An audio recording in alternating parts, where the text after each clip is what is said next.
falta por... Sí, faltan las últimas órdenes que faltan de cumplir, que son las que está esperando el mundo, que es de lo que casi más se ocupa el mundo, no de lo anterior. Y quizá lo más interesante es lo anterior, la última, ¿eh? Venga.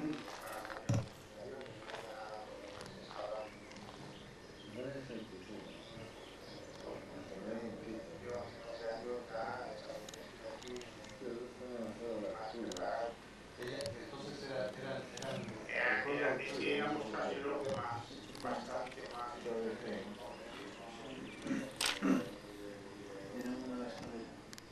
Eran los 10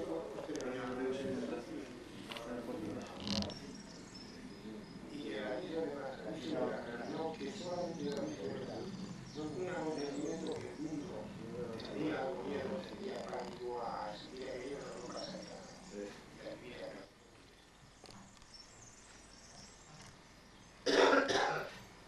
Ok. ¿Quieres que me digo? ¿Dónde hacemos a Fernando?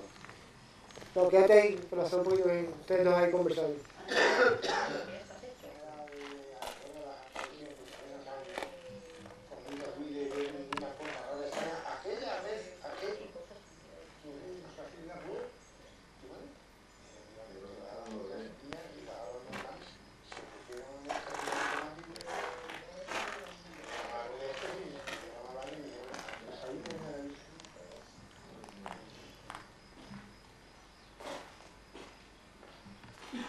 ¿Ya está?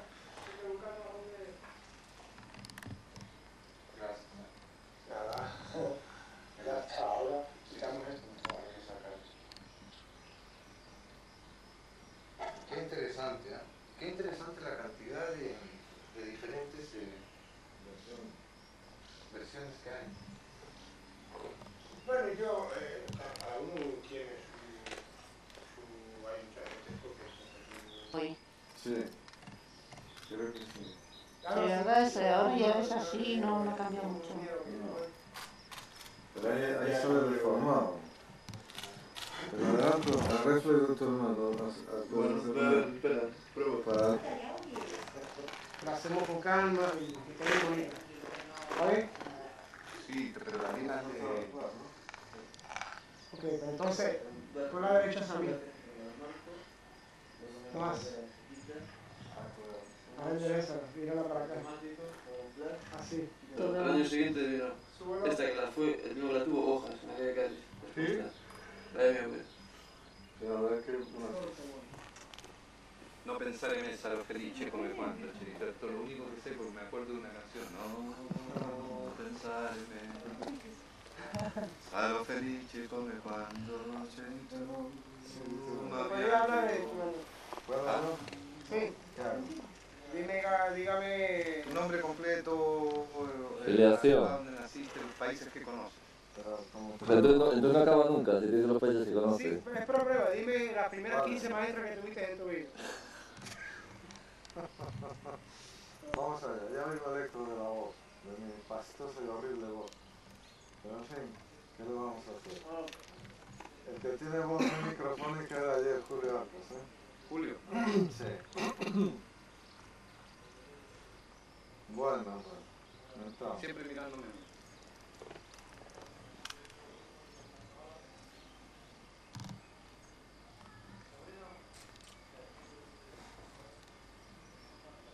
Todas tus respuestas trata de dármelas en 20 segundos. Yo sé que es difícil, pero usa el máximo poder de síntesis que tengo. Es difícil porque yo, si puedo beber, me disparo barroco, pero en fin. Tu nombre completo. ¿Sí? Sí. Pues a ver. Sí, ya estamos. ¿Ya está? Ya. Mi nombre es Fernando Calderón y López Arroyave. Nacido en Santander Fernando, y de familia cántabra. ¿cómo relacionas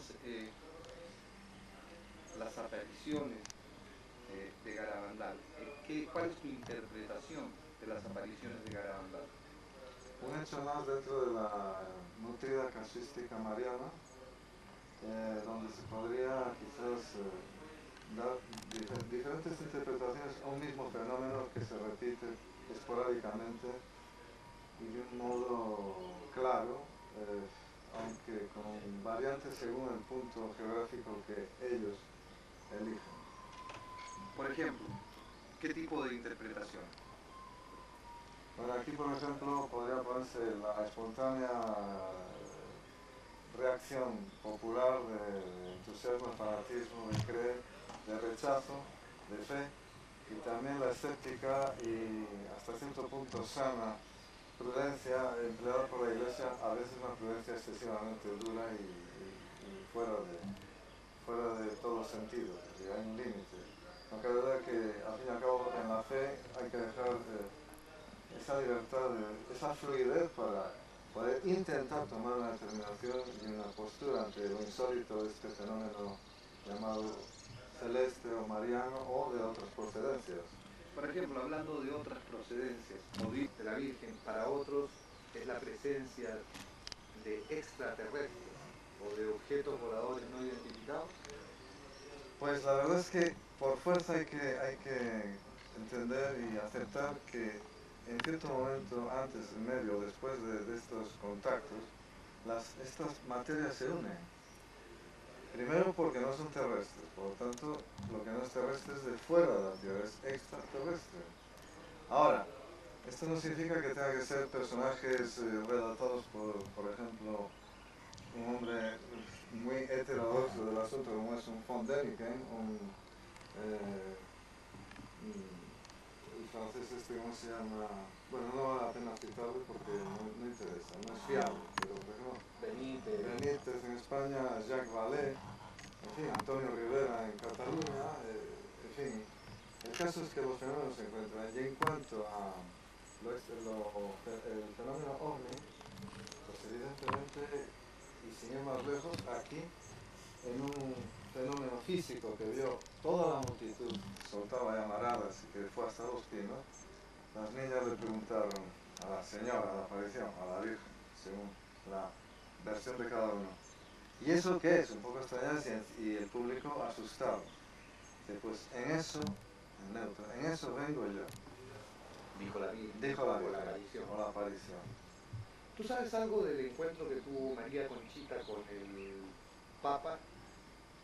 ¿Tú sabes algo?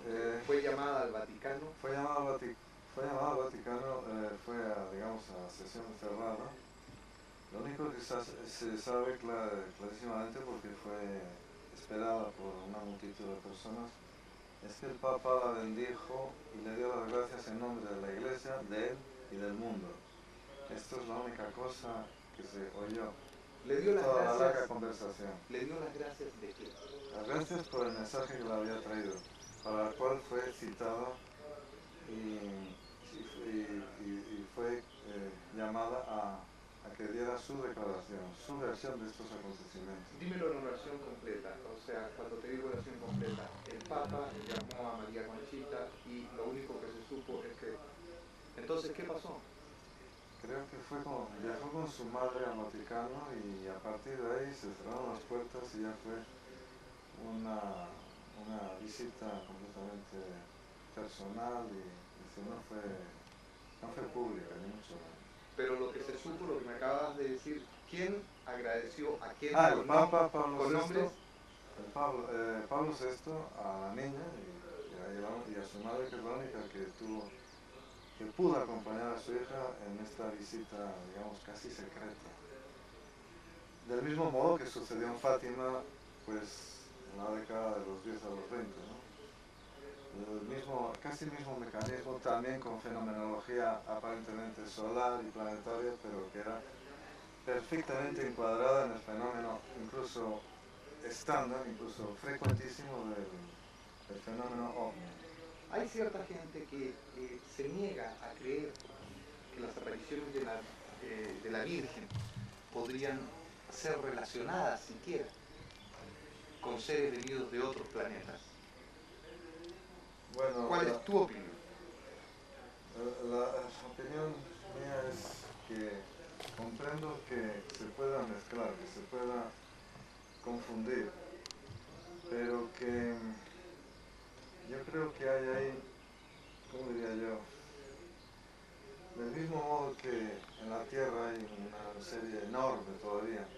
especies animales que encajadas todas en un panorama biológico, sin embargo, aunque se nutran de las mismas sustancias, tienen una serie de nexos, las diferencias son muchas y por lo tanto no se deben ni se pueden mezclar. Es decir, del mismo modo que hay especies variadas dentro de un comportamiento biológico o zoológico, el fenómeno ovni, el panorama extraterrestre, los fenómenos marianos o de María, como nombre genérico de la llamada Virgen, etcétera, etcétera, tienen un parentesco, pero no son de la misma familia, no son, digamos, de la misma estirpe, ni se pueden mezclar. Y ahí es donde surge una enorme confusión por fanatismo, por ansia de aferrarse a algo, en fin. Ahí es donde ya el hombre organiza una parafernalia caótica. ¿Qué es lo que crees tú que este tipo de seres de luz, de seres celestiales, qué son? ¿Qué crees? Pues viniendo hacia Garabandal, en el coche hablábamos de este asunto para mí fascinante y que quizás fuera la clave, el quid de esta extraña, misteriosa relación entre lo llamado celeste y lo llamado terrestre. Y es ese ser intermedio, que es el ángel, o angelos del griego, que significa emisario, mensajero. Es ahí donde yo actualmente, si no fuera tan perezoso, habría hecho ya un panorama escrito, claro, sobre cuáles son mis sospechas al tratar de analizar y de entender y de descubrir quizás quiénes son los ángeles, qué es el espíritu angélico, el personaje angélico. Porque creo que está ahí el puente de unión entre el mundo de los mundos llamados metafísicos, que no dejan de ser físicos, sino de una física no mesurable, no medible, y los mundos llamados dimensionales, como es el que por el momento y en nuestra vida actual nos pertenece, en el que estamos inmersos. Es decir, entre un mundo llamado dimensional y ámbitos adimensionales o de dimensiones que no somos capaces de concebir, está ese misterioso mensajero, ese misterioso personaje con diferentes categorías, incluso todos sabemos, la corte celestial está compuesta de jerarquías, pero ¿quiénes son? ¿Qué relación tiene entre lo de llamado fuera y lo llamado nuestro, terrestre, lo de dentro? Es ahí donde yo creo que además se van a juntar también toda la inmensa y variadísima familia, digamos, un panorama de los seres no terrestres, es decir, el mundo de los incluidos en el concepto extraterrestre. Es ahí donde yo sé que quizás un día vamos a encontrar la respuesta. Porque ir directamente a pretender, como los teólogos, analizar y comprender lo que no es nuestro ámbito, yo creo que es inútil. De hecho, la teología varía, fluctúa constantemente porque no tienen asidero, no tienen dónde aferrarse. Y por otro lado, esto, lo que es el panorama nuestro, concretamente el del hombre, especie insólita en la Tierra, a pesar de que somos los dueños de ella, en ese desfase entre lo que representa la especie humana, o Adán, humanidad en arameo, y esos ámbitos inaferrables llamados celestes o metafísicos, hay un enorme espacio que no está desunido por nada, ya que todos creemos en la teoría esta de Einstein, que es el todo unido, ¿cómo se llama? Un campo uniformado, no, ¿cómo lo llamaba? Lo denominaba el campo unificado.